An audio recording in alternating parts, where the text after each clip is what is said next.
जो ब्रज की संस्कृति और ब्रज की जो विरासत है उसको प्रतिष्ठित करने का काम कर रही है। ब्रज की जो रासलीला है, पारंपरिक रासलीला जो है, जो अपने आप में संपूर्ण रंगमंच की तरह से है, उसकी एक प्राचीन परंपरा रही है, उसका प्रशिक्षण देना। कि जो ब्रज की रासलीला है, पारंपरिक रासलीला जो है, उसमें वो सब चीज़ें हैं जो कला के रूप हैं, जो रंगमंच के रूप हैं, वो सब उसमें विद्यमान हैं। भगवान श्री कृष्ण की नगरी मथुरा में यानी कि ब्रज में लगातार ब्रज की संस्कृति और नाट्य धीरे धीरे कहीं ना कहीं ये संस्कृति परंपरा विलुप्त होती नजर आ रही है।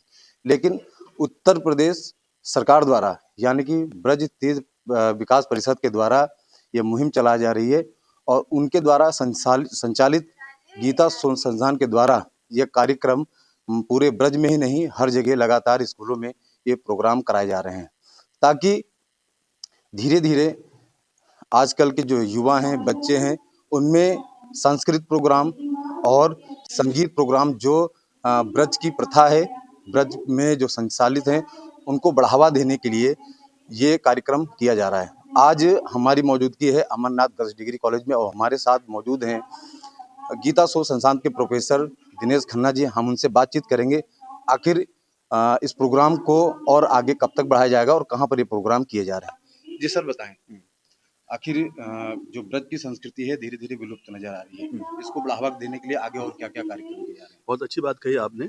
ये जैसा कि आपको मैं बता दूं, उत्तर प्रदेश ब्रज तीर्थ विकास परिषद यहाँ एक ऐसी संस्था है जो ब्रज की संस्कृति और ब्रज की जो विरासत है उसको पुनर्प्रतिष्ठित करने का काम कर रही है और उसी के अंतर्गत उसकी सहयोग से और उसकी एक इकाई के रूप में गीता शोध संस्थान राष्ट्रीय अकादमी कार्यरत है, जहाँ पर हम लोग काम कर रहे हैं।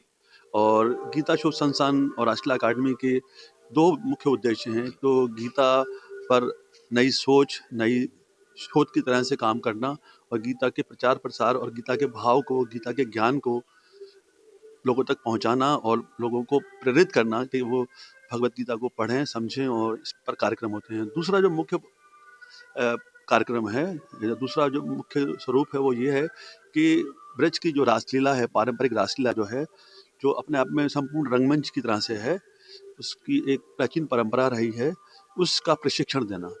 सर, लगभग कितने दिनों से ये कार्यशाला शुरू है और कब तक चलेगी। वैसे तो राष्ट्रीय अकादमी पिछले 2 साल से निरंतर कार्य कर रही है और लगभग 600 के आसपास विद्यार्थियों ने रासलीला की जो विधा है उसके अंदर काम किया है, सीखा है।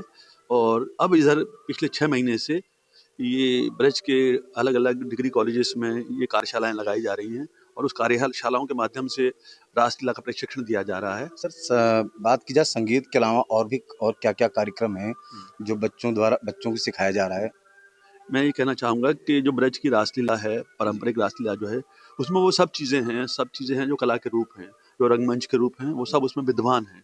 उसका अपनी एक गायन की परंपरा है, उसकी अपनी एक संगीत की परंपरा है, उसकी अपनी एक काव्य की परंपरा है। इसमें अष्टछाप के कवि भी आते हैं और ब्रज की जो प्राचीन समय से चली आ रही रासलीला है, उसके जो करने वाले राज स्वामी हैं, उनकी एक परंपरा इसके अंदर है। हमने इतना किया है कि उस सब चीज़ों को संग्रहित करते हुए विद्यार्थियों के लिए, कॉलेज के विद्यार्थियों के लिए, कॉलेज के लड़कों लड़कियों के लिए इसको एक स्वरूप के रूप में, एक पाठ्यक्रम के रूप में लाने की कोशिश की है।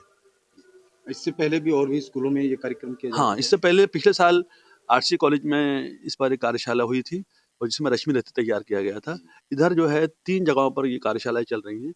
इसमें एक अमरनाथ गर्ल्स डिग्री कॉलेज में कार्यशाला चल रही है रासलीला पर, रासलीला की संस्कृति पर, रासलीला के कल्चर पर।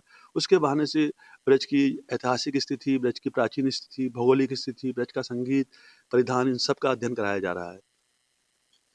आपने देखा मेरे साथ मौजूद थे गीता शोध संस्थान के प्रोफेसर दिनेश खन्ना जी। उन्होंने बताया कि लगातार परिषद के द्वारा जो है ये कार्यक्रम किए जा रहे हैं, ताकि जो ब्रज के सांस्कृतिक कार्यक्रम है, नाट्य अकादमी है, उनको बढ़ावा देने के लिए कार्यक्रम किया जा रहा है, ताकि ब्रज की जो परंपरा है, ब्रज की जो सांस्कृतिक और संगीत है, नाट्य है, ये सारी चीज विलुप्त नहीं होने पाए, ताकि इसमें आगे भी और भी ये कार्यशालाएं और भी स्कूलों में जारी रहेंगी।